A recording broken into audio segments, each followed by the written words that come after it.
To see the strangest and scariest thing hiding in swamps, you need to go to France, to the nature reserve of Sting.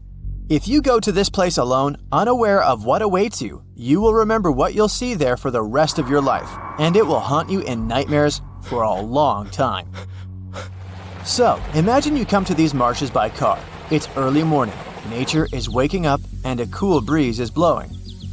You carefully go through the grass and come out to the green swamps. At this moment, you notice a silhouette. The creature is on the shore, leaning over the water. It looks like a human. It's squatting. Its legs are long like those of a grasshopper, and its thin arms resemble tree branches. This skinny creature is completely covered with mud and green algae. It's sitting right there, and it looks much bigger than you. You slowly step back in horror, hoping the strange swamp monster won't notice you. Then, you see another similar creature lying on the grass. There are several of them. Your heart is pounding so loudly that you're afraid the monsters will hear the sound. Fortunately, you manage to get into the car unnoticed and drive away from there. You've just seen Homo algus, swamp creatures that consist of algae and mud. Yes, they do look creepy, but don't worry, they're not alive. They're statues made by one architect. She wanted to show the importance of swamps in the natural world with the help of her creations. People associate swamps with something terrible, but in reality, they're huge reserves of fresh water and a habitat for thousands of living beings. Life starts and ends in swamps, and of course, loads of scary myths and fairy tales appear around these places. The sculptor decided to combine natural features and creepy folklore into these statues. The color, texture, and coating of Homo algus change over time with the surrounding landscape. The next mysterious thing is the one you can only see at night. It's a strange, rare phenomenon called fool's fire, or spooky lights. So, you're driving along a highway between two small British towns. The moon is shining brightly, and you decide to go off the road and wander around a swampy area. You leave the car and notice a strange orange ball floating right above the water. This ball flies in different directions and seems to lure you closer. Perhaps it's a person with a kerosene lamp calling for help. Two more balls appear next to it. You get scared. Don't try to go in their direction. Otherwise, you'll get into a trap. It's dangerous to walk through the swamps. For centuries, people have seen this phenomenon. Many went towards such balls because they thought it was someone who needed help, but those who approached fool's fire never came back. Previously, people thought that these were some mystical creatures from another world, but today, science can explain the nature of this phenomenon.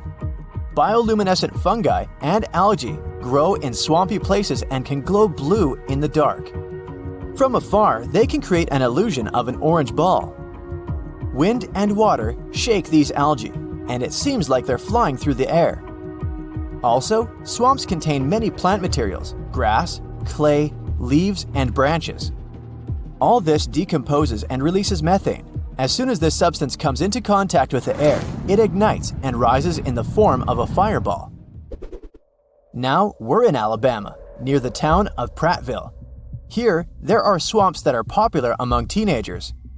Young guys and girls come here to meet with phantoms and some fantastic monsters. Of course, these are all fairy tales and legends people like telling each other. But sometimes, locals hear a strange noise coming from the swamp's depths. It sounds as if something heavy falls on something solid. So imagine a small town, curious teenagers, creepy tales and legends, and a place called Bear Creek Swamp. All these are the perfect elements for an excellent horror movie. And here's how it could start. In 2014, the county sheriff was driving between towns on a dirt road past these swamps. It was Tuesday morning. From the corner of his eye, he noticed something strange sticking out of the green water. He stopped the car, got out, and saw a creepy picture. Bamboo stakes were sticking out of the swamp, and 21 dolls were impaled on them. Most of them were porcelain. They looked expensive and antique. Indeed, this collection was worth a lot of money, but someone left them in the swamp in such a terrible state. Their faces and hair were covered with white paint, as if someone wanted to erase their smiles and eyes. The sheriff decided it was some kind of sinister Halloween joke and thought nothing of it. He returned to the office and told his colleagues about his discovery. Then, one of the police officers took a photo of the dolls and posted it on the internet. It became viral.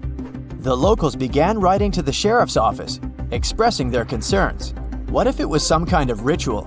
Who did this? How long will the dolls stay in the swamp? After this kind of reaction, several officers took a canoe and sailed for 30 minutes to get to the dolls. They couldn't identify their owner. The only clue was a logging company that owned the territory. The police tried to contact them, but no one answered. So they decided that if the owner came, they would return all the dolls to them. There's nothing mysterious in the most terrible things that swamps hide. These are not some mystical creatures or strange objects. I'm talking about crocodiles. And now, we will go to the one place where they pose the greatest danger. This is Ramri Island in Southeast Asia. While passing through these swamps, you won't see anything suspicious at first. But soon, you will notice that everything has become quiet. Too quiet. You'll hear a strange sound as if something is moving in the mud. The swamp around you will begin to stir, and then you'll understand that this is not mud and water. It's crocodiles' backs. These creatures are almost impossible to notice. You count several dozens of them. Each of them can reach 23 feet in length. This is almost twice the size of a passenger car, and their weight is slightly less than a ton. One reptile can bring a lot of problems, and dozens can cause absolute chaos. They are patient and extremely fast. They hide in the swamps and then suddenly attack you. Fortunately, there are almost no crocodiles on this island now, but in the last century, there were many of them here. In the 40s, crocodiles came across a group of thousands of people who didn't expect that giant reptiles would be waiting for them. Only a few of these people managed to get out of the swamps that day. In the Guinness World Records, this event is described as the biggest human disaster caused by animals. Let's move on to the most unusual, but definitely not the most terrible finding. It's called swamp ghost, and it's a big plane. In the 1940s, the pilot made an emergency landing in this swamp. He was flying over Papua New Guinea and hoped to land in a wheat field. Unfortunately, he didn't notice a huge swamp because of the poor visibility. The pilot and two other crew members survived the hard landing. They left the plane and were cutting their way through sharp grass for 2 days. All this time, they were walking through the swamps, fighting off millions of mosquitoes. Finally, they got to dry land. Locals noticed them and took the pilots to their village. After that, the survivors sat in a canoe, went down the river, and reached the road. Everyone forgot about the plane. It lay in the swamps for about 30 years, covered with mud and algae. It became a local landmark. Then, in 1972, several guys from Austria accidentally discovered the aircraft, took some photos, and posted them in newspapers. At that moment, the plane became famous. In 2016, an American rescuer dismantled the plane and pulled it out of the swamp. Bigfoot, Loch Ness Monster, Chupacabra, Mothman, and other similar creatures are called cryptids. The pseudo or fake science that studies them is cryptozoology. But every year, real science refutes the existence of these beasts. So let's find out how some cryptid myths have been debunked. Let's start with one of the most famous cryptids, Yeti and Bigfoot. These two creatures are almost the same, but legends about them appeared in different parts of the world. Yeti is a big guy with white fur. Stories about it appeared in Nepal several hundred years ago. Bigfoot is a mythical creature of North America, specifically the Pacific Northwest, and legends about it appeared in the 20th century. Many people believe in the giant furry creature similar to a bear and a primate at once. Still, no one has ever presented objective evidence that this beast exists. You can find many photos of footprints that allegedly belong to Bigfoot or Yeti, but most are hoaxes. People like not only to believe in fantastic stories, but even to create them. So, to create traces of Bigfoot, someone made a large footprint of clay that had similarities with the human foot. The hair and DNA samples found in the woods, besides the prints, were of artificial origin. It was synthetic, or the hair of deers, bulls, and bears. Oh, and do you remember that famous video of poor quality with a Bigfoot? Perhaps the film was real and wasn't edited. but the creature caught on camera was probably an actor in a gorilla costume or something. Among all the animals, the American black bear is a perfect candidate for the role of Bigfoot. This giant beast is covered with fur and can stand on its hind legs. But the most exciting thing is that scientists have identified a pattern between Bigfoot reports and the black bear population. It turned out that people saw Bigfoot in the places where many bears live. Now, a similar story happened to Yeti. A group of scientists studied DNA hair samples that, as people said, belonged to the Yeti. They discovered that all these samples belong to rare species of bears and even dogs. This study may disappoint the fans of the fantastic monster, but it pleased the scientists. They got the information that can give a more detailed idea of the bear's evolution. Still, I'm sure there will be more Bigfoot sightings yet again. Reports of the next fantastic monster appeared in 1987 in Puerto Rico. An unknown creature entered farms to feast on goats, chickens, and other animals. Many said they had seen an animal similar to a dog, a reptile, and a rodent with an elongated face, large fangs, and scales. Some claimed they had seen a monster with smooth skin, little to no hair, and an unpleasant smell. No, it wasn't me. People called it the chupacabra. Every night, it would attack livestock, and farmers couldn't catch it. At least that's what the newspapers said. It was partly true. The residents did see a scary creature in the barns, but was it something fantastic? One scientist from the University of Michigan could solve the mystery of the chupacabra. He said that the monster was probably an ordinary coyote. More precisely, several coyotes having scabies. In Puerto Rico, some ticks climb on animals and cause itching. Because of this itch, coyotes lose their hair. This explains why many people saw bald monsters. The darkness, the fear of the unknown, and people's imagination turn the frightened animal into a monster. With a worse case of ticks, coyotes began to emit an unpleasant smell. Their skin loses its fur and becomes thicker. As a result, the animal turns into a chupacabra. It loses strength, so it chooses easier prey for hunting, livestock. This thing appeared in the middle of the night in the dense forests of West Virginia. It's a tall person with huge wings and glowing red eyes. You probably know it as the Mothman. People first heard about it in November 1966. In the small town of Point Pleasant, two young people were walking in the woods and saw a terrible monster, a massive guy with red eyes and 10-foot wings. They ran out of the woods and immediately called the sheriff. After that, the police began to comb the forest. A local newspaper wrote an article about the mysterious monster. From that moment on, rumors about the Mothman started to spread throughout the state and the U.S. It became as popular as Bigfoot and the Loch Ness Monster. People made a festival in Mothman's honor, and Hollywood created a horror film about it. But unlike most of the cryptids, Mothman has no photos or videos. Myths and legends keep this creature popular. By the way, the residents of Point Pleasant benefit as their town has become a place of attraction for Mothman lovers. People make good cash selling souvenirs with the image of the monster. Tourists spend money on hotels and excursions and contribute to economic growth. What's the point of destroying all the myths about Mothman if it's that profitable? Nevertheless, the legend appeared somehow, and a guy named Jonathan Gitter decided to discover its origin. He studied the first newspaper articles about the Mothman and read many books. Almost all of them were written by cryptozoology enthusiasts. All the documentaries and articles didn't contain anything scientific either. However, Jonathan learned an exciting story about Point Pleasant. At the beginning of the 20th century, factories for producing harmful substances worked here.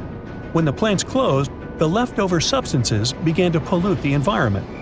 Perhaps some part of the story about the Mothman is connected with people's idea of polluted nature. The context of the town's history gave birth to Mothman in people's heads. In addition, in 1967, there was a big disaster in the city. The Silver Bridge, the main entrance road to Point Pleasant, collapsed. The tragedy brought a lot of grief, and some residents believe that Mothman was involved somehow. Our next cryptid lives in the water. A monster called Steller's sea ape is less famous than other pseudo-real creatures, but its appearance is quite specific. So imagine an oblong, thick body about 6 feet long, just under the height of an NBA star. The monster is covered with thick reddish-colored hair with a white stripe on its back. The head of Stellar's sea ape looks like a dog's. Pointed ears look up, and long whiskers hang from both sides of the lips. Stories about it appeared thanks to naturalist George Wilhelm Steller. According to his description, the ape resembled a walrus or seal, but pictures on the internet show something between a mermaid and a cat. A naturalist saw this creature during the Great Northern Expedition aboard the ship St. Peter in the 1740s. On this maritime expedition, he met many animals, including the sea ape, and described them in his diary. He was a well-known naturalist, so many believed in the existence of this creature. Some believe that the naturalist described ocean seals. Others think that the sea ape was the captain of the St. Peter, Vitus Bering. Steller had a conflict with the captain, so he could jokingly describe him as the sea ape. According to some records, Vitus Bering had a long, drooping mustache and a large belly. So, the most popular cryptid in the world has a chance to get out of the field of cryptozoology and get into real science. This is the Loch Ness Monster. It makes no sense now to try and tell truth from fiction among thousands of records and messages about it. But hey, let's look at a recent scientific study. According to rumors and guesses, Nessie is a descendant of an ancient marine dinosaur, a plesiosaur. But this theory was quickly refuted because plesiosaurs lived only in saltwater. However, a group of paleontologists discovered fossils of this reptile in a 100-million-year-old river system, and this system was freshwater. That means that plesiosaurs could have lived in the giant lake Loch Ness. Perhaps one of their descendants has been able to survive to this day. So go ahead, dip your toe in the water.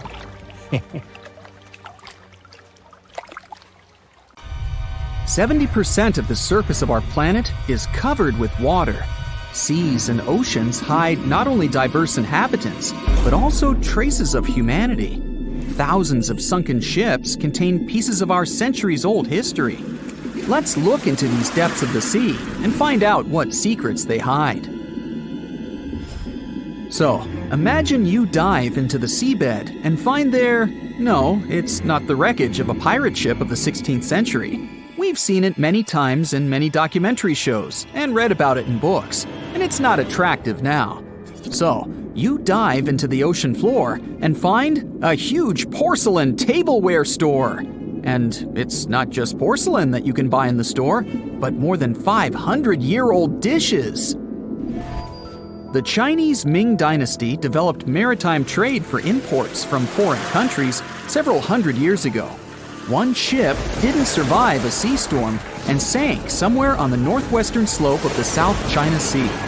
There, scuba divers discovered a sunken ship with valuable cargo on board. Thousands of porcelain cups, plates, and jugs with beautiful painted patterns lay among algae and sea sand.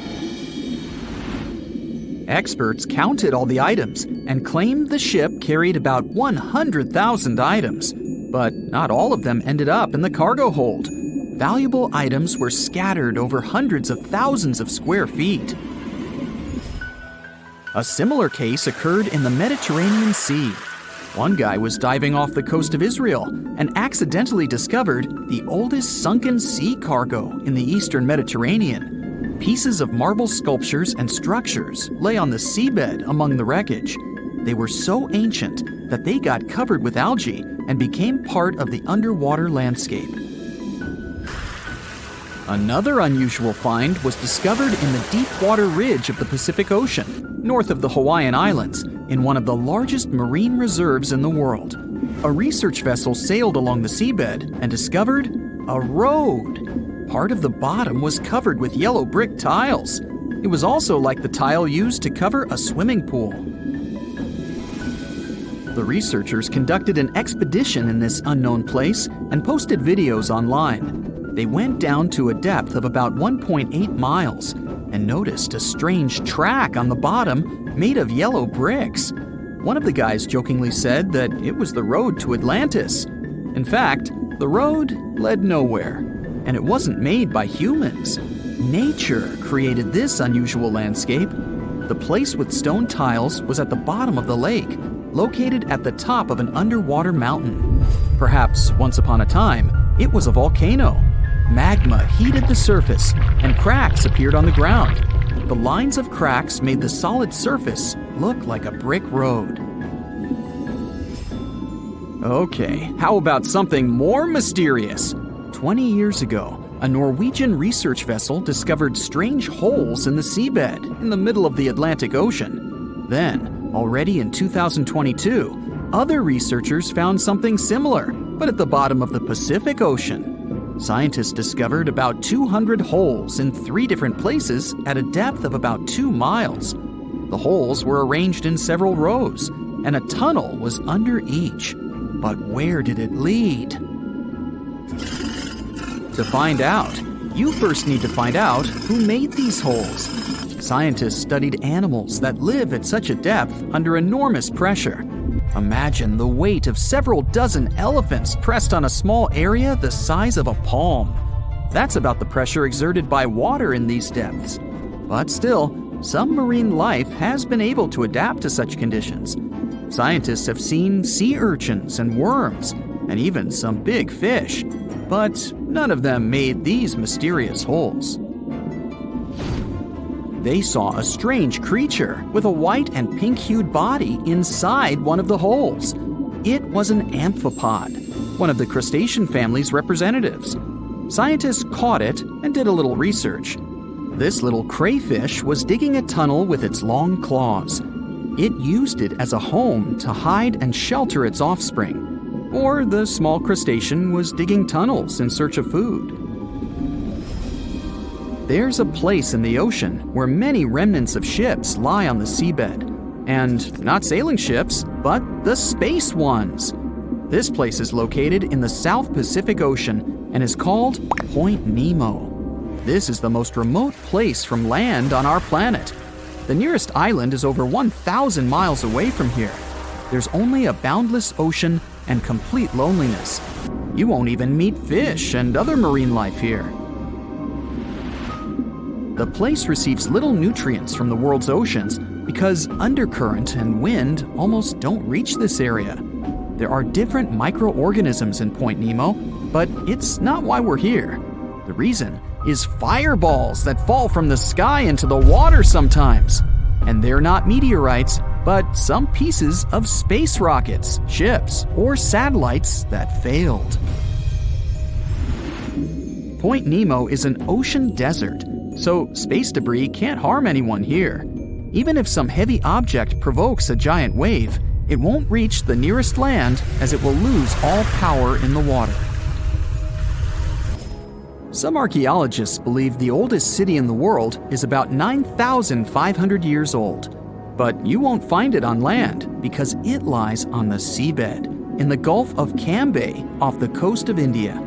Scientists have found many ancient artifacts, such as sculptures, furniture, and other interior items.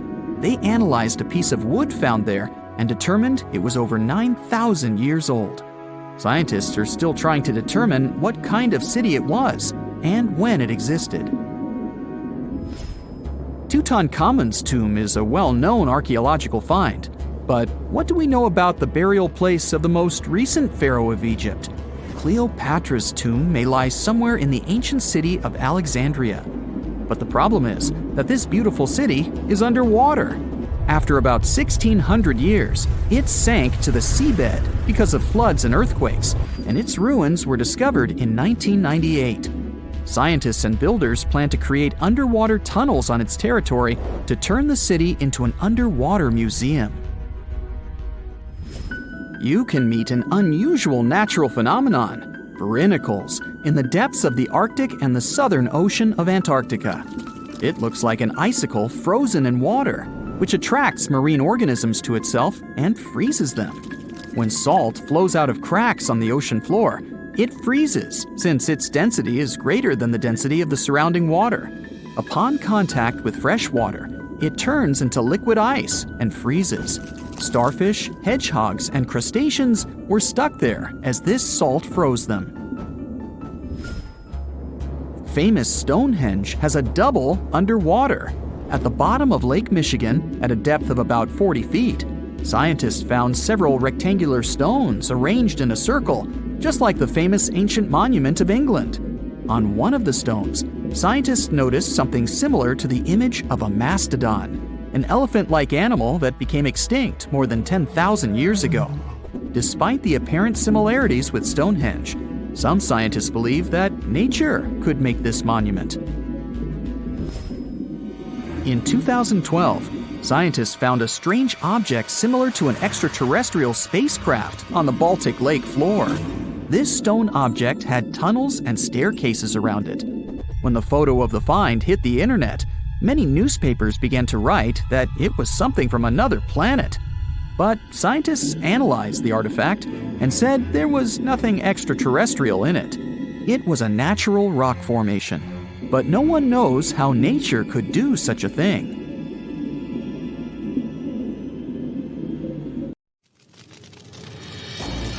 Alrighty folks, gather around and let me tell you about the Manananggal, a real charmer of a mythical creature from Filipino folklore.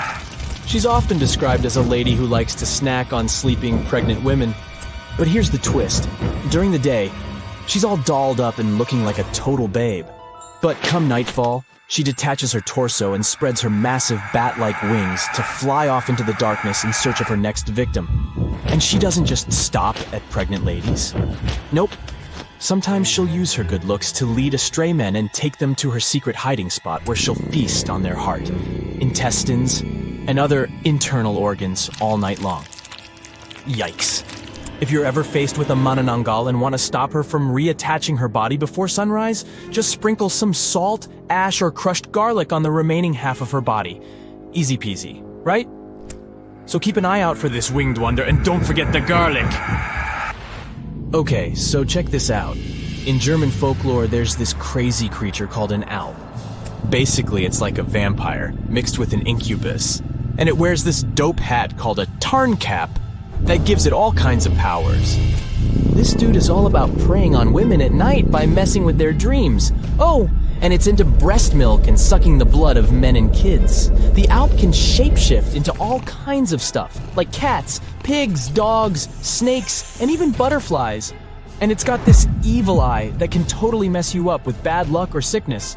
But don't worry, you can protect yourself by hiding a broomstick under your pillow, pointing your shoes towards the door, hanging iron horseshoes from the bedpost, or putting a mirror on your chest. And if all else fails, just leave the lights on all night and shove a lemon in its mouth if you catch it napping during the day.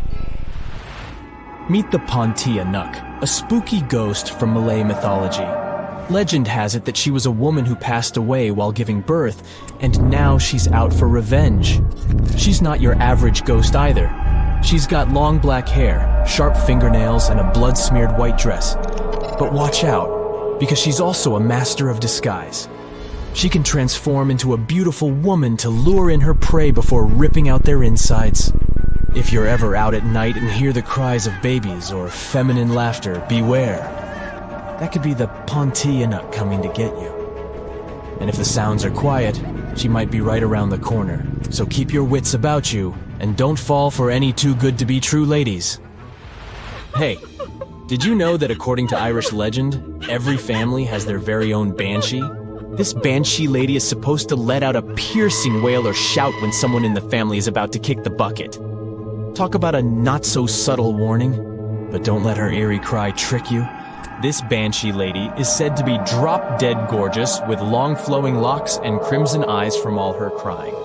She's also known for wearing a gray shawl over her green threads. Fashionable and spooky? We're into it. Some people even say that this banshee can transform into a sweet-singing young lady who foretells the doom of the family. Yikes. And if that's not enough to give you goosebumps, she's also been spotted hunched over in the woods, crying her eyes out at night. Sounds like a real party animal, doesn't she? So next time you hear a blood-curdling scream in the middle of the night, just remember, it might just be your friendly neighborhood banshee giving you a heads up.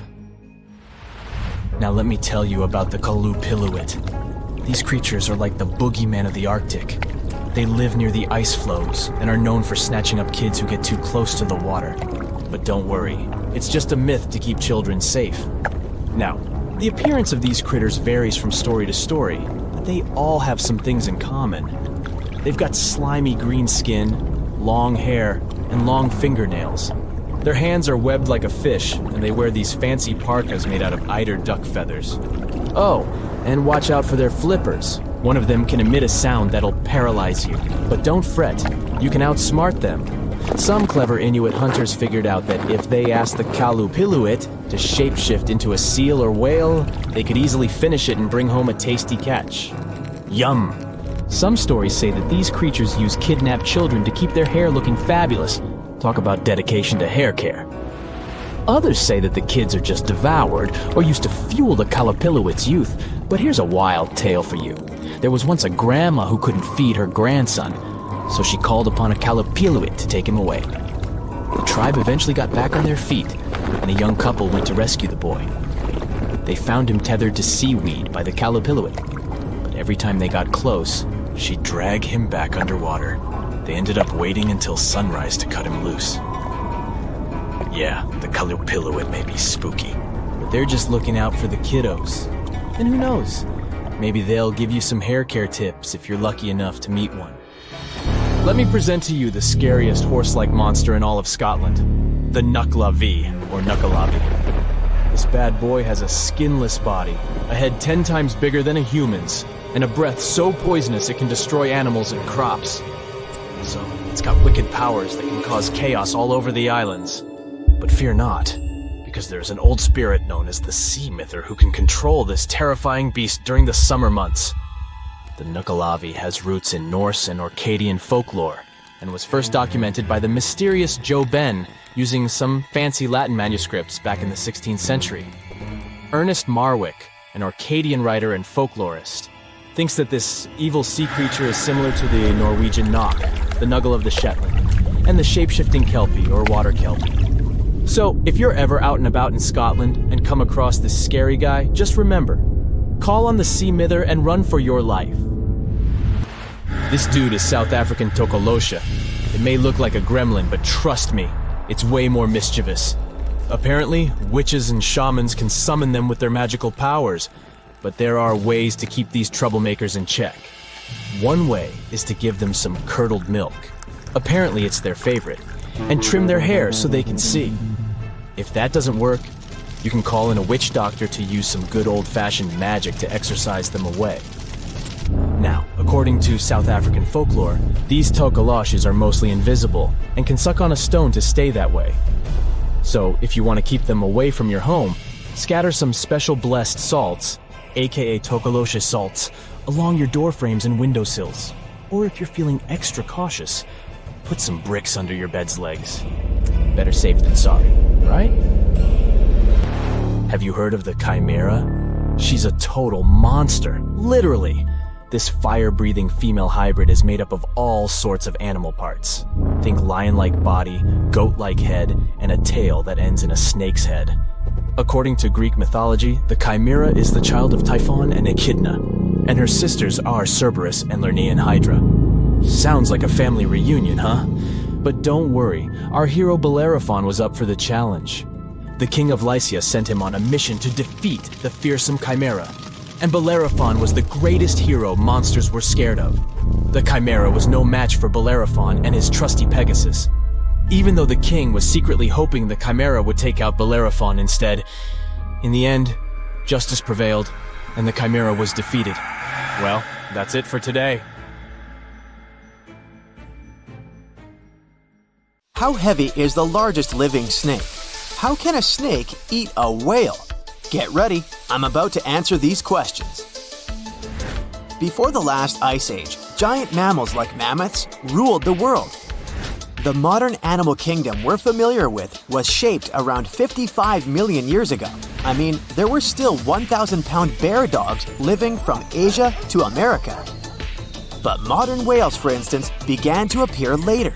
I'm saying modern whales because, surprise, surprise, whales weren't always fully aquatic. The ancestors of the ocean's biggest animals once walked on dry land. They had 4 legs and lived on the coast. Now, I want to introduce you to a snake that used to eat these whales. The Paleophis, a genus of a marine snake. Scientists say it's hard to understand how big the Paleophis was due to its fragmentary fossil record. They assumed that it could have reached up to 40 feet long. Its fossils were found in different parts of the world, from England to Morocco and Virginia, USA. The Paleophis is extinct now, and sea snakes today are only about a quarter of the size this majestic creature used to be. So no need to worry about this underwater monster. But there once was an even bigger snake, the Titan boa. It was around 50 feet long and most likely weighed over a ton. It used to live in what is now known as northeastern Colombia, around 60 to 58 million years ago. Scientists say that it mostly fed on fish. Another giant animal that lived in the past was the black Gigantopithecus. These primates aren't related to gorillas. They lived in the area of modern China. Some people believe that they're still alive, but so far, no one has laid eyes on them. Some people even go further and say that the stories of Bigfoot or Yeti are based on these animals. This rodent became extinct about 2 million years ago. Its main habitat was South America, more specifically, Uruguay. What's astonishing about this species is that it was the largest rodent ever known. It was bigger than a bull. Scientists believe that it weighed up to 1,000 pounds. A distant relative of this rodent is still alive today. It's called the pacarana. It's a rare animal that lives in South America. It weighs up to 33 pounds and measures up to 31 inches, not including its cute and fluffy tail. The Arthropleura was an insect that lived in prehistoric times. Imagine a giant millipede measuring up to 8 feet in length. Here you go. It was one of the largest land animals of its era, about 315 million years ago. The Arthropleura's shell was covered with tough plates. These plates were there to protect the creature from damage. Most of the time, it burrowed into the ground to avoid becoming some other animal's dinner. Meet the Megalodon. Millions of years ago, this shark lived in the ocean and ate other marine creatures. It had wide teeth, and its jaws were so powerful that the animal could finish off its prey with the force of its bite. It was one of the largest sharks to ever exist. Yet, this predator also went extinct. Scientists don't really know the reason. This made me wonder why animals were so big in the past. Nowadays, smaller creatures flee or hide from predators. But apparently, it wasn't like this before. Many centuries ago, animals didn't just run or hide, they fought back. Research suggests that this behavior may have been the most important motivation for prey to grow bigger. A study compared the skulls of ancient animals to those of their modern peers. The skulls of predatory animals have become shorter and narrower, while the skulls of the animals they hunted have become longer and broader. This means that predators learned to become experts in hunting, while prey worked on developing their defense skills. You see, a larger body size was a great advantage because it made it harder for predators to take down the animals they hunted. The bottom line, self-defense made prehistoric animals larger. The second reason why ancient animals were larger is related to their bones. They had hollow bones, which are lighter than solid bones. This type of bone allowed large animals to move quickly. Let's take sauropods. They were a dinosaur subgroup. Sauropods had giraffe-like long necks and snake-like long tails. Compared to their body size, their head was really tiny. But since their bones were quite light, they could move around without having to carry additional weight. The eating habits of these animals were also related to their body size.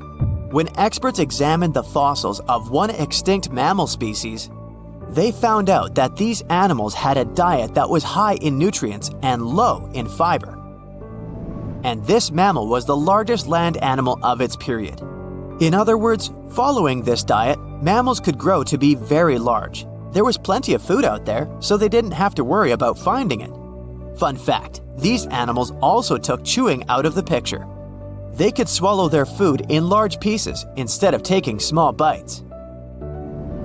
Environmental conditions also played an important role in the evolution of larger animals in prehistoric times.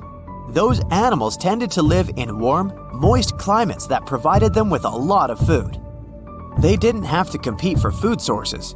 Researchers believe that because of these conditions, natural selection worked in a certain way. I mean, body size was more important than such traits as agility and speed. Oh, and did you know that large animals tend to produce more carbon dioxide? And ultimately, a bigger volume of carbon dioxide increases the amount of vegetation in the animal's habitat. As for the abundance of oxygen in the atmosphere at that time, it could be another vital element for some animals' growth. A good but scary example of an animal that benefited from the high levels of oxygen can be the cockroach of the Paleozoic era. At that time, cockroaches were the size of modern house cats. Now this one would give me the chills if I ever faced it. Ugh. What about today? Well, there are over 3,000 species of snakes on Earth. The smallest snake in the world is the Barbados thread snake. It's only around 4 inches long when fully grown, and the largest one? It's the reticulated python. This snake reaches around 20 feet in length. The longest python was discovered in 1912. It measured 32 feet long. As for the largest and heaviest reticulated python, it was named Medusa. Medusa was approximately 25 feet long and weighed 350 pounds. These reptiles lived in Southeast Asia in rainforests, woodlands, and grasslands. Don't be confused though, the reticulated python isn't the heaviest snake in the world. This title belongs to the green anaconda. It weighs approximately 500 pounds. Green anacondas are found in South America and Trinidad in damp, humid areas. I have a bonus for you. Here is a flying snake. You can find these snakes in Southeast Asia. They don't fly like birds, of course, but they do use the power of flight. They can go as high as 300 feet. They leap from tree branches into the air. Once they take off, it's all about aerodynamics. Their main technique is flaring their ribs and pulling in their abdomens. While airborne, they undulate from one side to another and slightly up and down. This motion helps snakes to turn and glide. Why bother with all this if they can just crawl in an old-school way? Scientists aren't sure, but they believe it might be related to escaping from predators. This way, they move from one tree to another without having to get down to the ground. Every now and then, people discover fossils of animals that lived millions of years ago. These ancient discoveries continue to capture our imagination. Which of these animals would you like to see alive? They look like they come from your worst nightmares. There's no evidence they exist, but all the scary stories about them still sometimes sound so real, passed down from generation to generation. Which one is your favorite? The first creature that probably comes to your mind is Bigfoot, a giant creature that reminds you of an ape and allegedly leaves extremely large footprints and other traces that make people in the area of the Pacific Northwest wonder if it's really there. It's so popular, other similar beasts got their own legends too. Like the Mogollon Monster, something people also call the Arizona Bigfoot. Reported along the Mogollon Rim, this mysterious creature is 7 feet tall and has big red eyes. Stories say its body is covered with long reddish-brown or black hair, besides its face, chest, feet, and hands. It mimics coyotes, birds, and other wildlife, emitting strange whistle sounds at the same time. The creature tends to explore campsites when it gets dark.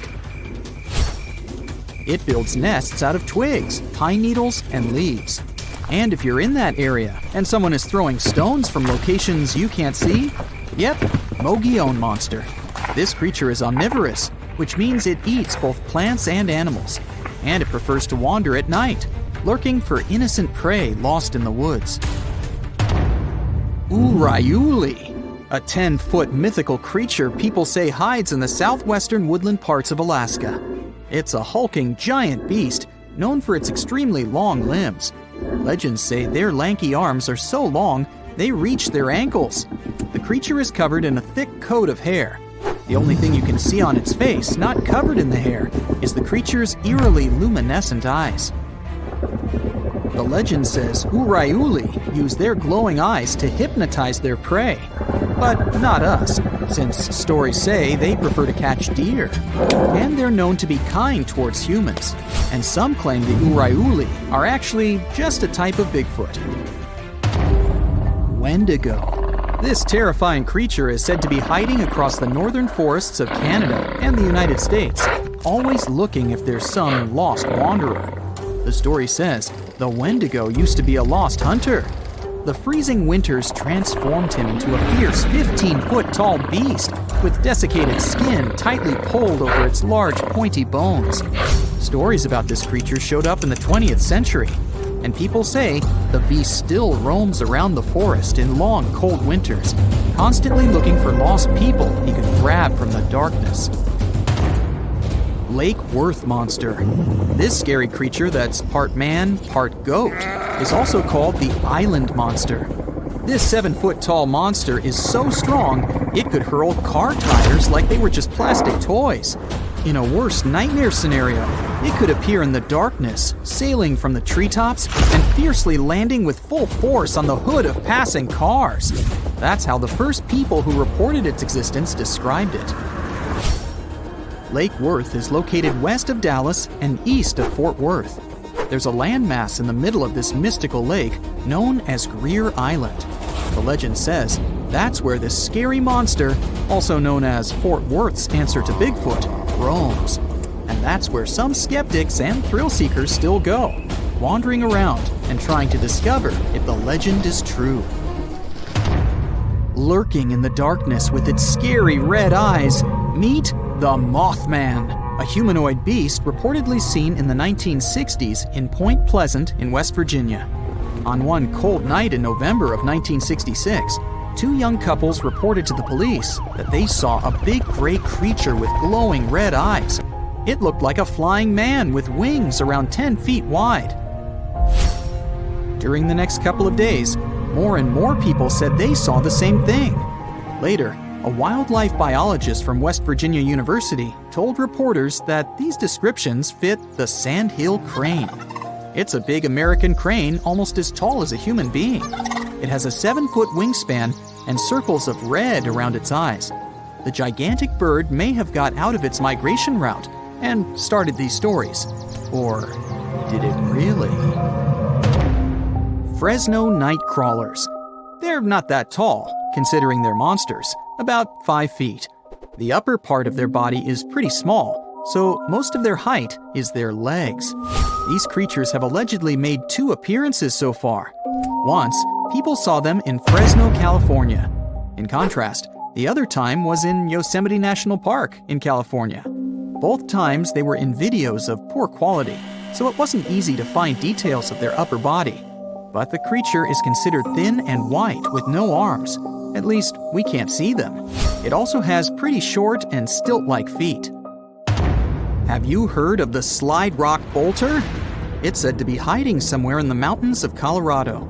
To be precise, in Lizard Head Mountain, only a stone's throw southwest from Telluride. It's some sort of leviathan that lives on the land. This mountain whale carefully observes its surroundings with beady eyes while chilling atop Lizard Head. It hangs from the peak while its split, clawed tail faces its body downward. If anything steps into its territory, the beast lifts its malign fluke immediately and bolts down the mountainside. With its jaw full of razor-sharp teeth wide open, it gobbles whatever or whoever is in front of it, including miners, lost tourists, and loggers. It sweeps through trees and destroys all natural life that's been in its path for more than 100 years. Or at least that's what the legend says. Wow, that's the scariest one for me so far. Altamaha.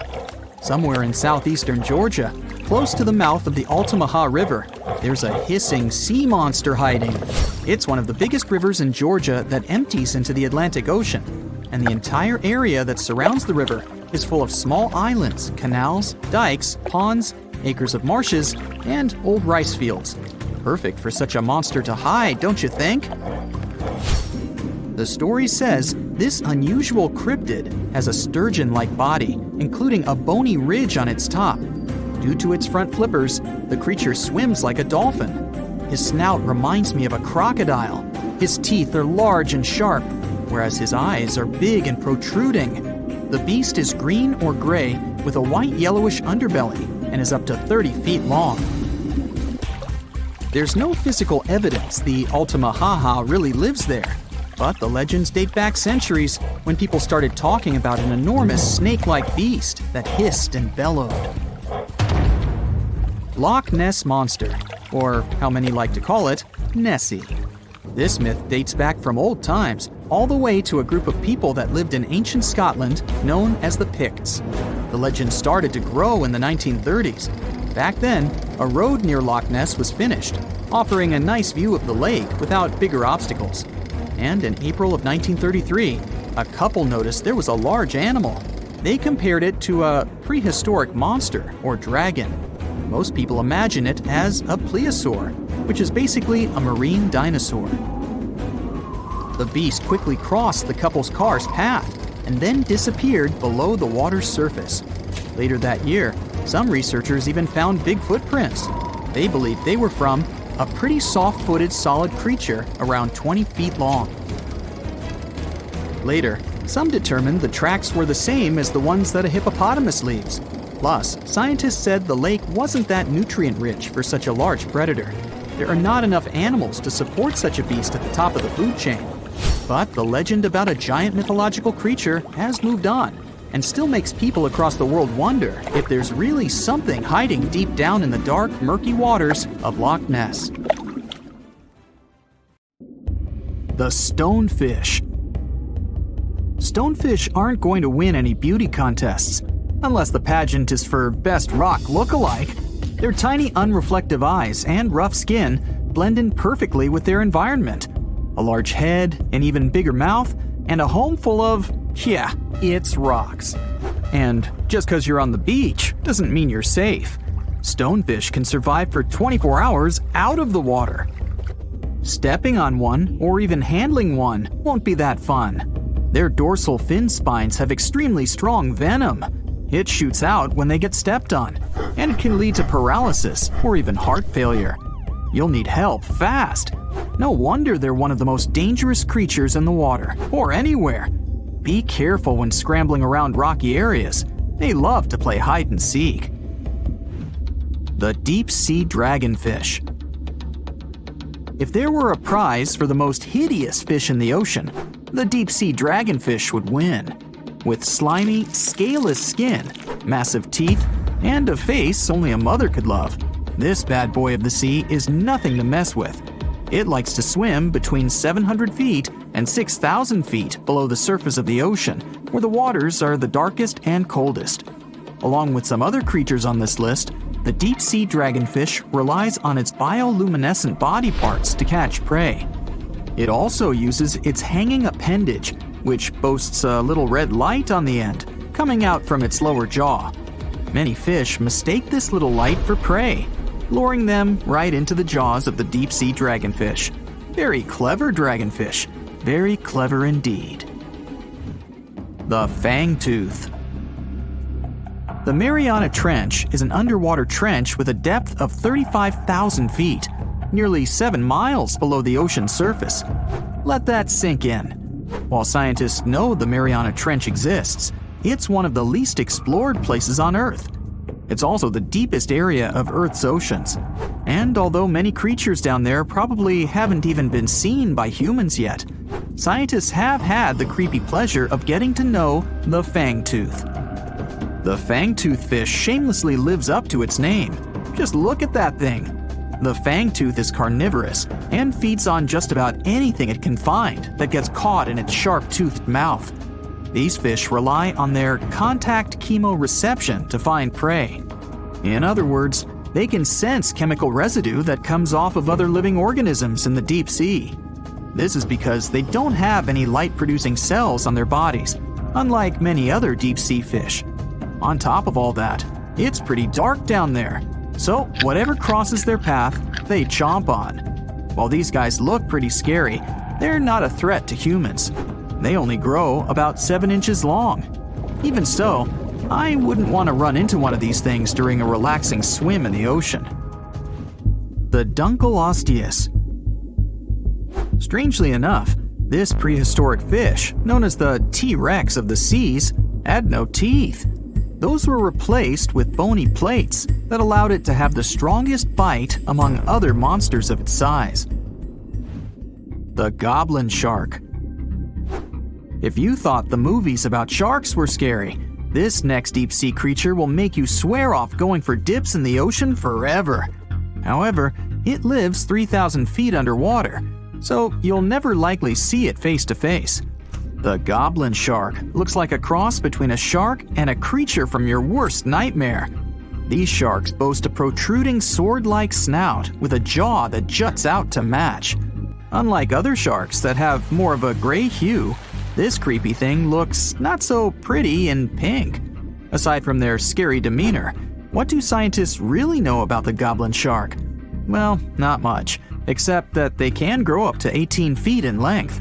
Looks like there's still a lot to learn about these guys, if you dare to. By the way, did you know that sharks don't sleep?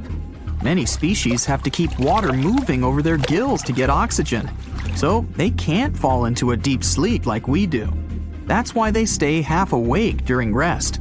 Typically, sharks don't even close their eyes. The Cookie Cutter Shark.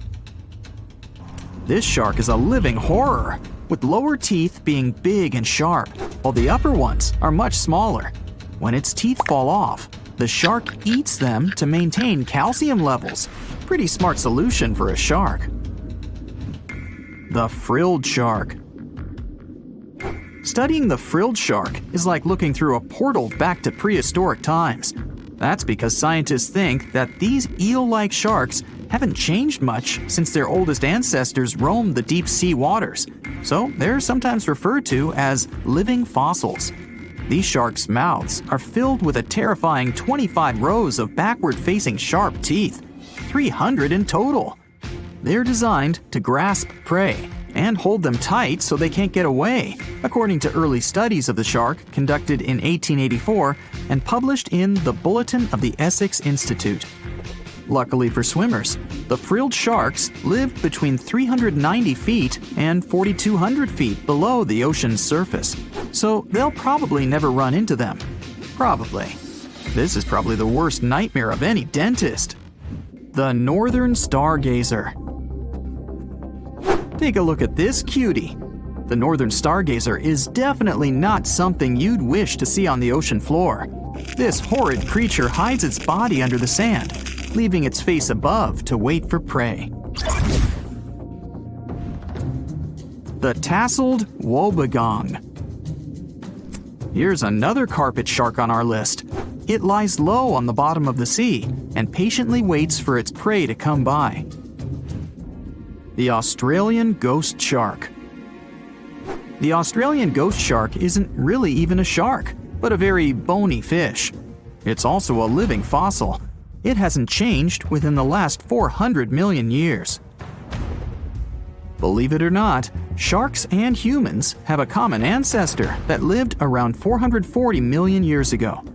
Even though we both evolved in our own way, there are still some signs of that connection. For example, the genome of an elephant shark is very similar to humans. The Leopleurodon. This list of terrifying creatures would be incomplete without mentioning the terrifying and prehistoric Leopleurodon. This carnivorous marine reptile existed during the Colovian stage of the Middle Jurassic era and ruled the waters at 9 feet in length. Scientists believe Leopleurodon thrived in this deep-sea trench because of its ability to swim long distances and its 4 paddle-like limbs. While they probably weren't able to propel themselves toward prey like other animals of the area, they did manage to accelerate and attack very ruthlessly and efficiently. Additionally, they relied on their long snouts to smell prey, which leads scientists to believe they didn't rely on sight for hunting. This means they could have thrived in the dark Mariana Trench. Around 150 million years ago, Leopleurodon became extinct due to competition for prey against other thriving marine reptiles. And I think I speak for all of us when I say, thank goodness for that. Considering that scientists have only explored 5% of the ocean floor and found some of the scariest sea creatures imaginable, one can only dream of what other animals reside in the deep sea waters. Perhaps it's best to keep them in your imagination. Am I right? The megamouth shark. This shark is a filter feeder, and it's friendly to humans, although its huge mouth can look quite threatening. Like basking sharks, it swims with its mouth constantly wide open, as if it were on Twitter. The gulper eel. This deep-sea eel has an easily distended belly that allows it to swallow prey twice its size in a single monstrous bite. They have very unusual jaw shapes and can reach about 2 to 3 feet in length. Do you see that large log near the ocean floor? Maybe it's part of an old ship. Treasure, gold, diamonds, I'm rich! Well, as you get closer, you notice something. It's swimming! It's not a shark or a dolphin, it's a saltwater crocodile! Now don't panic. If you bump into one of these reptiles in the sea, it's unlikely it'll think of you as food. Crocodiles have a special valve in their throat that stops them from drowning underwater, but that doesn't mean they can't bite. Usually, they're heading to a nearby island, and the quickest way there is to body surf. They can't really take the ferry, you know. Watching one from a distance should be okay. Just don't swim to shore right away. They love to ambush their lunch in shallow water. If there's one time I'd want to see a great white shark, it's when I'm diving with crocodiles. They'll gladly take a crocodile-sized nibble, given the right motivation. Hold on to your hat, my friend. These internet users came across some hauntingly spooky stuff IRL, but I'm guessing you'll want to stay away even from these pics. Picture this. You're boarded and ready for takeoff in a huge Boeing jet. It's your first time on an airplane. You were scared, but people kept telling you it was safe. You've convinced yourself it would be alright when the pilot comes on the speaker with some disturbing news. Good morning, folks. Our flight has been canceled for safety reasons. It appears that a cloud of bees is hovering close to one of our wings, and we'll have to remove them before takeoff. I have to say, this is a first. I have to say, I'd like to get off, please. Now let's say you always take the long way to work. It's one of your favorite bits of the day because you can enjoy a peaceful walk surrounded by beautiful scenery. You're passing across a muddy pond area, like you normally do, when something strange catches your attention.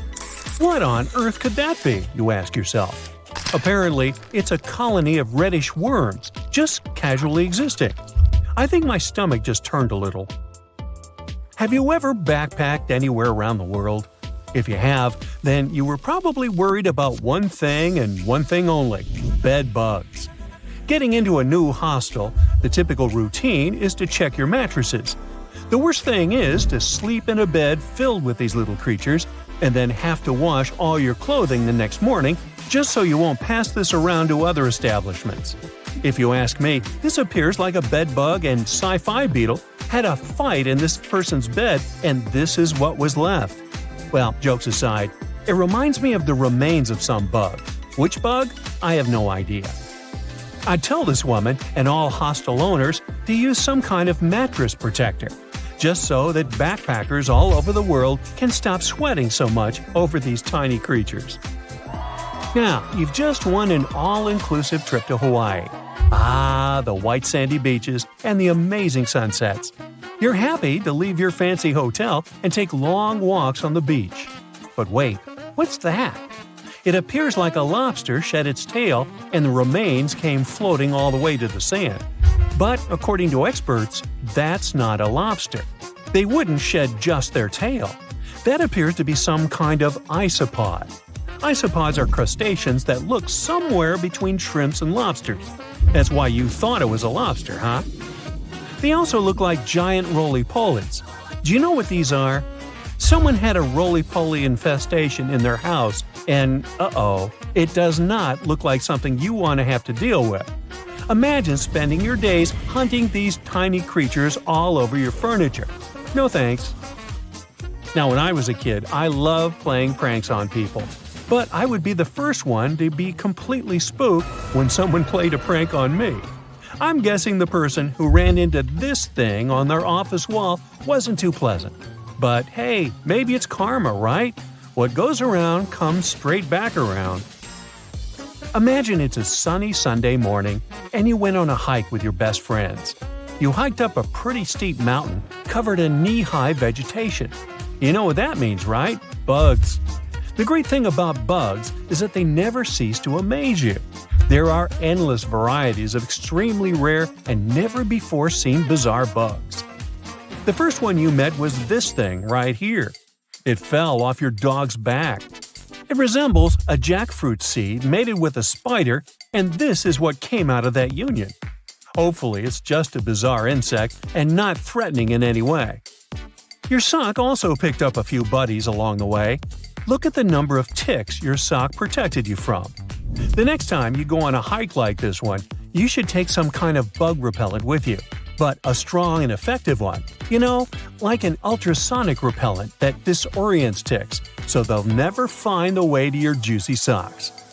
And speaking of bugs, quick test here to find out if you're the type of person that loves or loathes the great outdoors. Imagine it's early in the morning and you just woke up in a remote house found deep inside a forest. You step outside, and the first thing you see on the porch is a snake casually passing by. Would you take a selfie with it, or close the doors and hide back in your covers as fast as humanly possible? Or maybe you just woke up, opened the door to the outside world, and got to be the sole witness of a bug molting. Would you shed a happy tear or be disgusted by it? I mean, look at it.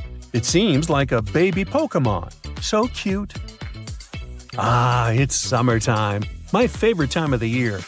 You can enjoy the pool until late in the evening and meet your friends and family for a Sunday outdoor picnic. But there's one thing that really annoys me: bees. Eating outdoors usually means having to share some of your juice or yummy food with a bunch of bees. If only some genius person invented something that kept bees away from our food, like some ultrasonic frequency we could blast on our speakers, or some kind of decoy nest that was more interesting to the bees than my picnic food. Or maybe this. I guess this will do. Simple but effective. I'll try it out and tell you if it worked out for me. The best thing after a hard day's work is coming home. Except when you're welcomed by this thing. I mean, how did this spider even get here if you live in a city apartment miles away from any real greenery? It's carbon dioxide emissions, also known as they can sense your breath. If this isn't a horror movie plot, I'm not sure what is. Where do I even start with this one? I'd say this piece was actually a prop from a Tim Burton movie that somehow got lost and ended up in your vegetable basket. It's supposed to be a yam, but it's shaped like Grinch's hand if he were white instead of green. Oh my. In my wildest dreams, I couldn't make this stuff up. In the past 30 years, scientists have made an incredible discovery of a new creature living deep beneath the surface of the ocean. And the name of the creature is the harp sponge.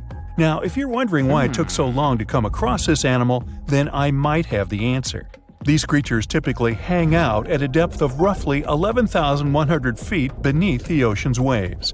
This sponge species was first discovered off the coast of California thanks to a robot that was sturdy enough to explore those crazy depths the ocean has to offer. This is no doubt an area of the planet where even the most benign-looking creatures can be potentially dangerous.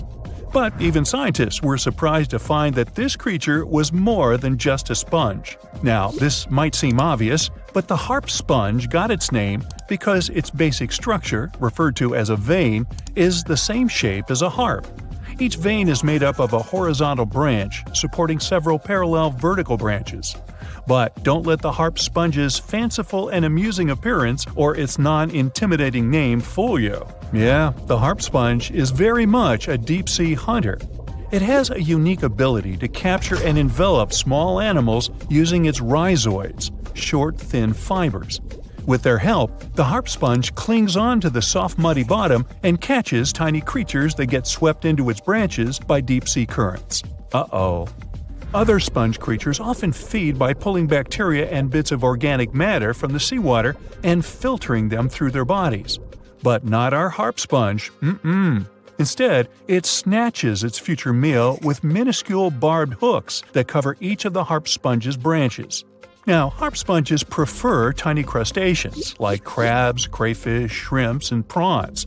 Once the harp sponge has one of them in its clutches, it envelops the animal in a thin membrane before slowly beginning to digest it. So, pal, what's eating you? Oh, Harpo? Too bad. Researchers believe that harp sponges use this method of feeding because there aren't enough nutrients that deep down. This makes traditional filter feeding less effective. Research has shown that the creature is still in the process of evolving. Early harp sponges, researchers found, only had 2 veins, but later, scientists discovered other harp sponges that had 6 veins. The harp sponge might have evolved this elaborate candle holder-like structure to increase its surface area. In general, harp sponges typically grow up to a length of 1 foot, but researchers have seen a creature that was 2 feet in length. The harp sponge is not only very unusual, but also beautiful to look at. See those tiny white balls on top of the branches? Now, why don't we look at some other creatures that live below the photic zone of Earth's oceans? The photic zone means the area beneath the ocean's surface that still receives some sunlight. Thanks to this, there are loads of different creatures and organisms living there. Any animal living beyond this layer qualifies as a deep-sea creature. The Tomopterus worm is a segmented worm you can find in the twilight zone of the ocean. This is the area that lies between 650 and 3,300 feet beneath the surface. These creatures are often no more than 1 inch long, but the largest of them can grow up to 1 foot. While swimming around and feeding, these worms do what researchers describe as an amazing smooth dance. That's because the creatures can swim extremely quickly and maneuver at tight angles with ease.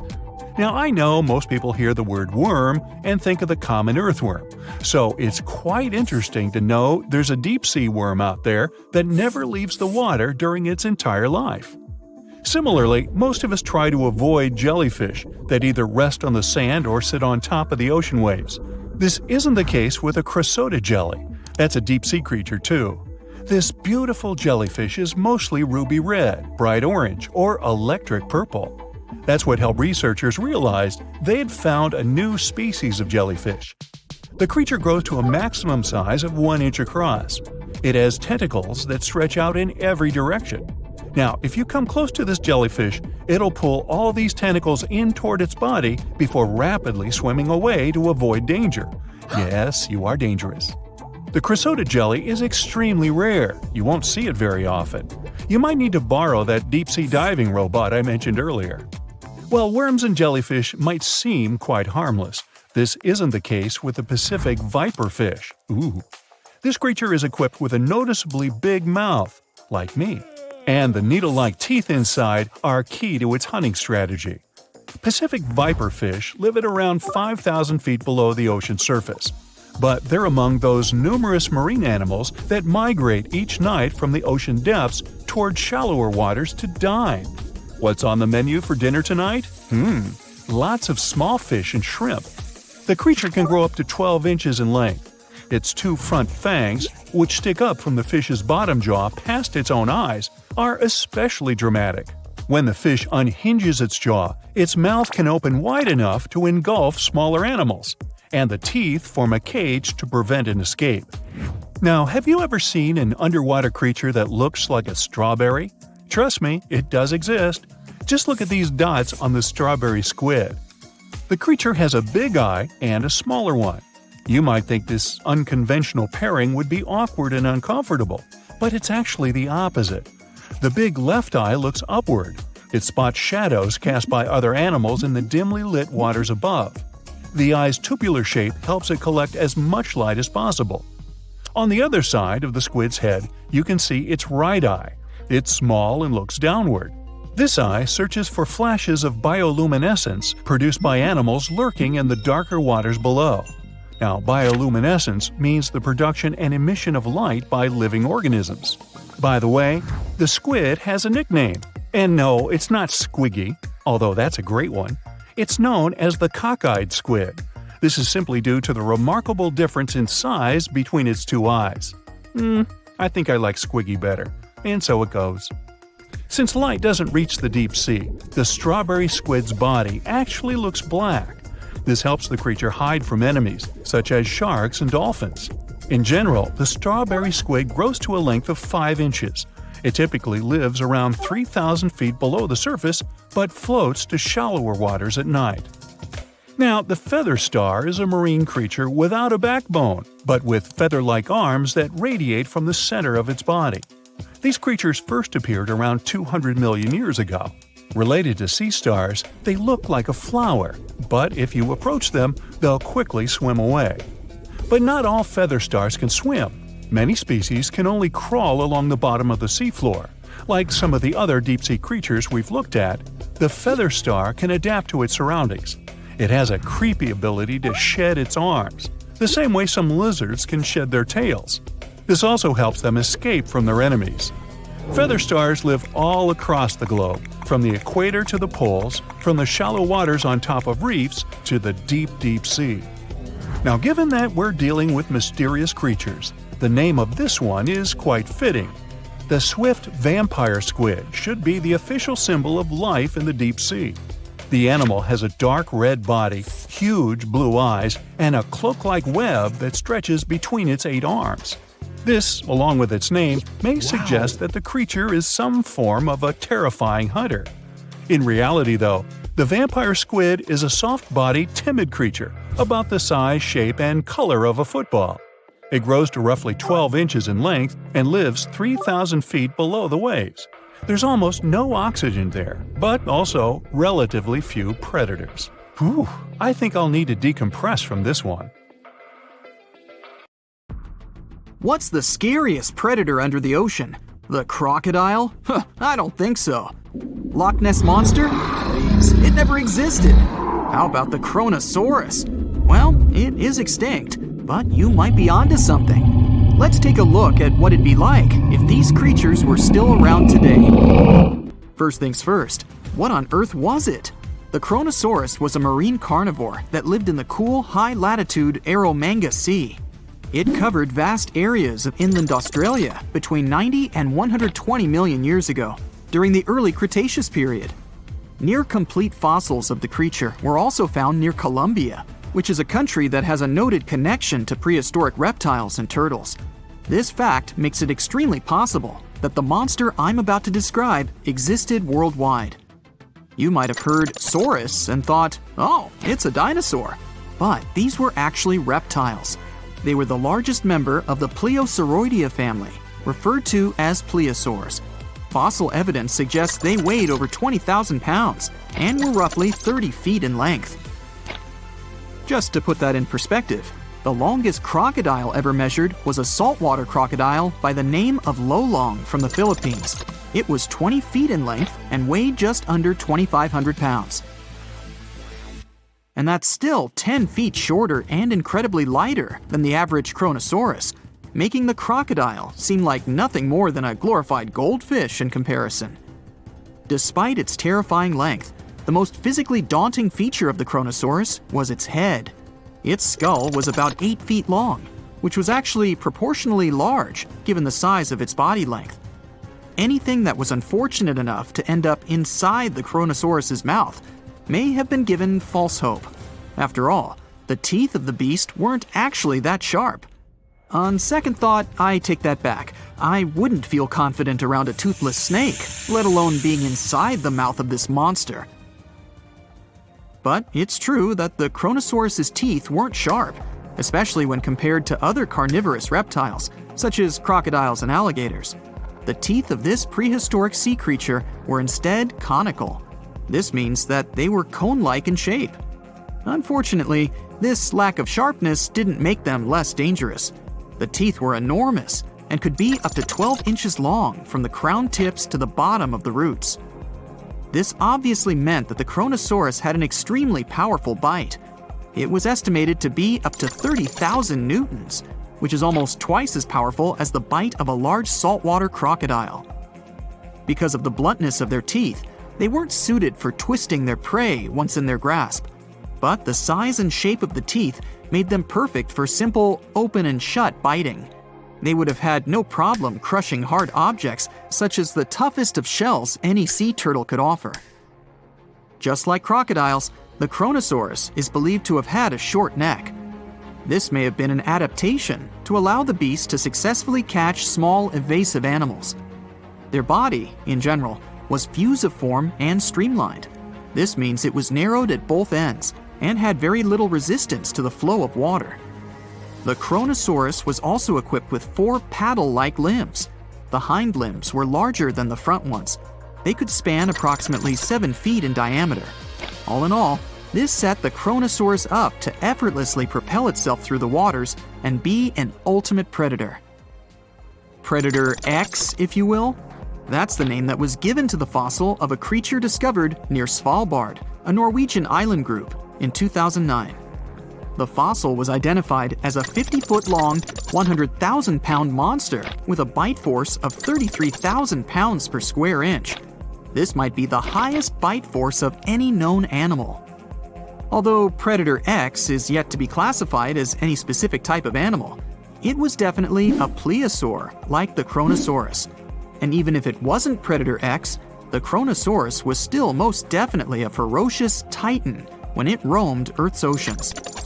The Kronosaurus actually got its name from the Greek mythological figure of Cronus, the father of Zeus. Cronus was viewed as a titan from a generation of super powerful beings. So what was it that the Kronosaurus, this terrifying monster, actually feasted on to satisfy its appetite? This creature was known to eat sea turtles, squid, and other larger marine reptiles of that time, such as elasmosaurids and ichthyosaurs. This suggests that if crocodiles existed in the realms of the Kronosaurus, they too might have turned into lunch for the beast. There's evidence from the fossil remains of the Kronosaurus that suggests that they also feasted on sharks, which I know is a disappointment to those of you who view that beast as the king of the ocean. Not when the Kronosaurus was around, my friend. In any case, grounding all kinds of food into small pieces to help digest them would have been difficult without small teeth. This explains the presence of rounded stones found in many of the remains of these sea creatures. Researchers believe these stones may have been swallowed to control buoyancy or to help process food. It's also entirely possible they were accidentally swallowed while feeding on other animals from the seafloor. As if the Kronosaurus even needed to be a meanie with its already existing power and size, there's also evidence to suggest that it indeed might have been. It turns out that after using all its impressive attributes to catch its dinner, the Kronosaurus first liked to play with its food, like a cat does with a mouse. I guess since the hunt was so easy for them, they needed to get their fun from somewhere else. Well, I think now you should have a good idea about these creatures. So let's ask ourselves what it would be like if they were still around today. And by the way, why aren't they?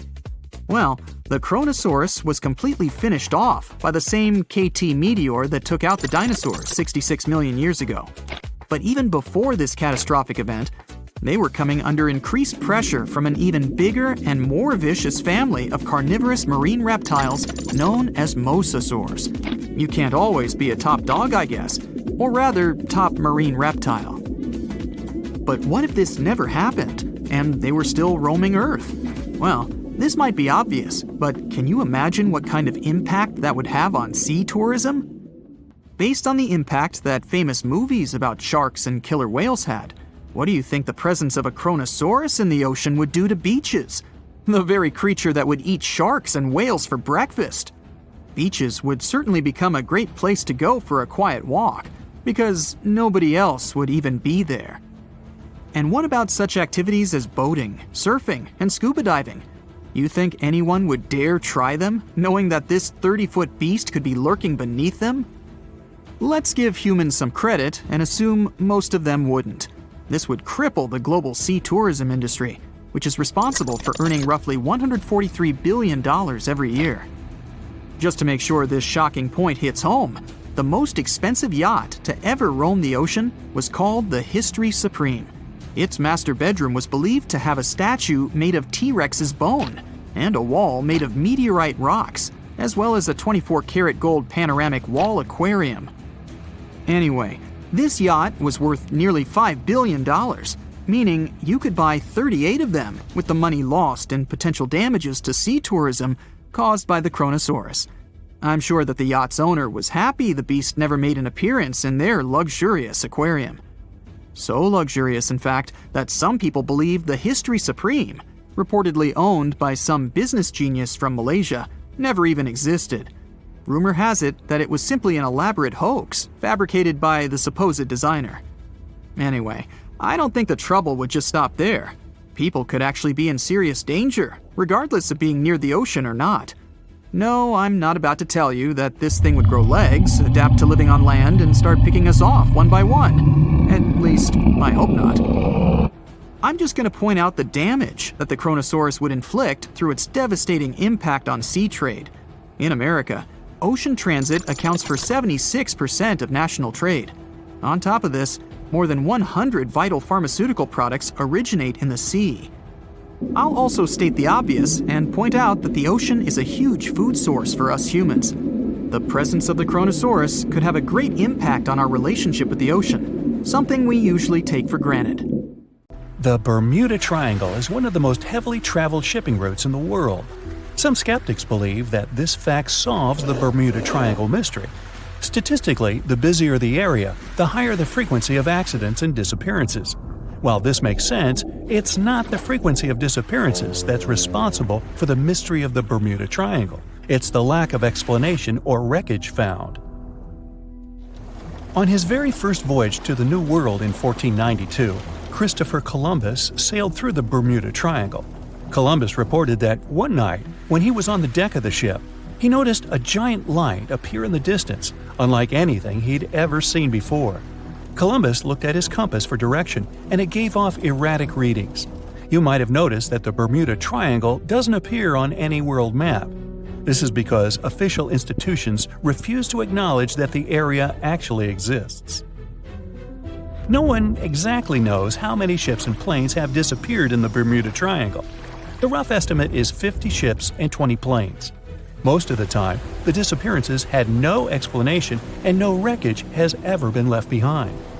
When the TBF Avenger planes went missing, a massive search operation was conducted. Boats and planes searched the Bermuda Triangle for any signs of the aircraft. One of the boats searching was a PBM-5 Mariner airboat. The airboat took flight at 7:27 p.m. and called in a routine radio message 3 minutes later. Then, it was never heard from again. No trace was ever found of the rescue airboat or the 5 Avenger aircraft. A huge investigation was launched into the disappearance of all these vehicles, but nothing was ever discovered. The Bermuda Triangle is home to some pretty intense and unexpected weather. Storms build up quickly and unexpectedly, then disappear soon after. If you blink, you might miss it. This could explain why few distress signals are issued. Pilots and sailors never saw the weather coming. A popular theory suggests that rogue waves are responsible for the many disappearances. Rogue waves are called extreme storm waves by scientists. They occur when different weather patterns take place at the same time and cause large, unexpected waves that reach up to 100 feet tall. Witnesses say that the waves look like giant walls of water. These waves could explain why ships go down fast and without leaving any trace. Just off the coast of Japan, you'll find the Bermuda Triangle of the Pacific Ocean. They call it the Devil's Triangle. Between 1950 and 1954, 9 ships disappeared in this area without leaving a trace. The ship Kaio Maroon 5 was sent to investigate these unexplained disappearances when it also vanished. After this incident, the Japanese authorities labeled the area as a danger zone, and sailors were encouraged to avoid it. Some people blame all disasters on the extraterrestrial paranormal activity. Others suppose it's all about raging natural phenomena. Some scientists believe the cause of anomalies is the environmental changes. Also, there's a really high concentration of methane hydrates on the bottom of the ocean in the Pacific Bermuda area. This gas tends to set off, and when it happens, bubbles start forming on the surface of the water. These gas eruptions can interrupt the ability to float and can easily sink a ship. Because of this chemical reaction, there won't be even a trace left. Underwater volcanoes are said to be another possible explanation for the Japanese Dragon's Triangle. In fact, they can take down even small islands. Luckily, nobody lives there. It's a pretty common thing in this area that some of them disappear underwater and others appear out of the blue because of seismic activity. You'll never find the Dragon's Triangle on any official map of the world, so nobody's quite sure about how large it is in reality. In July 2015, 2 teenagers disappeared after setting sail off the coast of Florida. There's some mystery about what the 2 teens were really getting up to. They told their parents that they were just going to fish, but they told their friends that they were crossing to the Bahamas. Shortly after they left, a line of thunderstorms moved towards the area, and the boys were never heard from again. A massive search was conducted, but sadly, nothing was found. 1 year later, the pair's boat was found off the coast of Bermuda with a broken iPhone and some personal effects left inside. One of the most popular and bizarre theories trying to solve the Bermuda Triangle mystery comes from Charles Berlitz. He insists that the area is home to the lost city of Atlantis. The missing ships and planes and malfunctioning equipment, according to him, were all caused by rays of energy let out by the special energy crystals that power Atlantis. While this sounds silly, Berlitz's theory was convincing enough that over 20 million people bought his book worldwide. Previously, the compass wouldn't work well in the Bermuda Triangle since the lines of the 2 poles coincided here, true north and magnetic north. But if you fall into this line, your compass will behave strangely. But the magnetic north is constantly shifting, and now it's far beyond the triangle. No legend says pirates of the last centuries operate in the Bermuda Triangle, or that the Flying Dutchman makes other ships disappear. A popular theory is that ships travel to the distant past or future through a time portal in the Bermuda Triangle. Fortunately, these are all myths. Just imagine hundreds of giant tentacles reaching out to a group of ships sailing through the Bermuda Triangle. In the past centuries, they could easily sink an entire fleet, since the ships were made of wood and were lighter. Squids wrapped decks with their strong tentacles, made holes in the ship's hulls with their sharp beaks. Toothy suction cups could break the masts and tear the sails. The water was filling the holds and slowly rising to the deck. The ship sank in a matter of minutes. Survivors reached the shore and told everyone about huge monsters. This is how the legends of the Kraken appeared. Fortunately, now people have sonars and equipment for monitoring the sea space. They say the main reason why this place is so enigmatic must be the magnetic fields that form this ominous triangle. Ocean floor is made of rocks containing a lot of magnetite. It's more like iron. Magnetic fields react to the high concentration of magnetite on the ocean floor, which may start a sort of conflict between the two. It can often lead to various weather anomalies and, as a result, navigation issues. And naturally, any changes in the ocean floor or the Earth's magnetic fields influence the Bermuda Triangle a lot. Magnetic fields tend to shift their position, so do tectonic plates and even the continents, even though we never notice it. The skies are usually very clear there, but back in 1883, some people witnessed abnormal things in the area. Some claim to have seen large blocks of ice falling from the skies, and the crew even managed to save one as hard proof. Seems like the Bermuda Triangle has an alternate not only on Earth, but even in space. Spacecraft usually don't disappear into thin air, though, like there's no air. This anomalous area is really large and stretches right above the South Atlantic. It occupies the area from Chile to Zimbabwe and sits right at the point where Van Allen radiation belts are the closest to the surface of our planet. The Earth has 2 such belts, which come in handy trapping the particles that shoot in from the Sun. They do a great job protecting the Earth from radiation. The magnetic field there is lower, so it allows the Earth's radiation belt to come closer to the surface. Whenever a satellite passes by, it will be exposed to radiation, which might lead to serious damage. So, no satellite can take pictures of it. The South Atlantic anomaly is part of the Earth where natural radiation just flows out of control. Still, there is little evidence that all these triangles are really dangerous. Many believe the Bermuda Triangle itself has been proven time and again to be nothing but a work of fiction.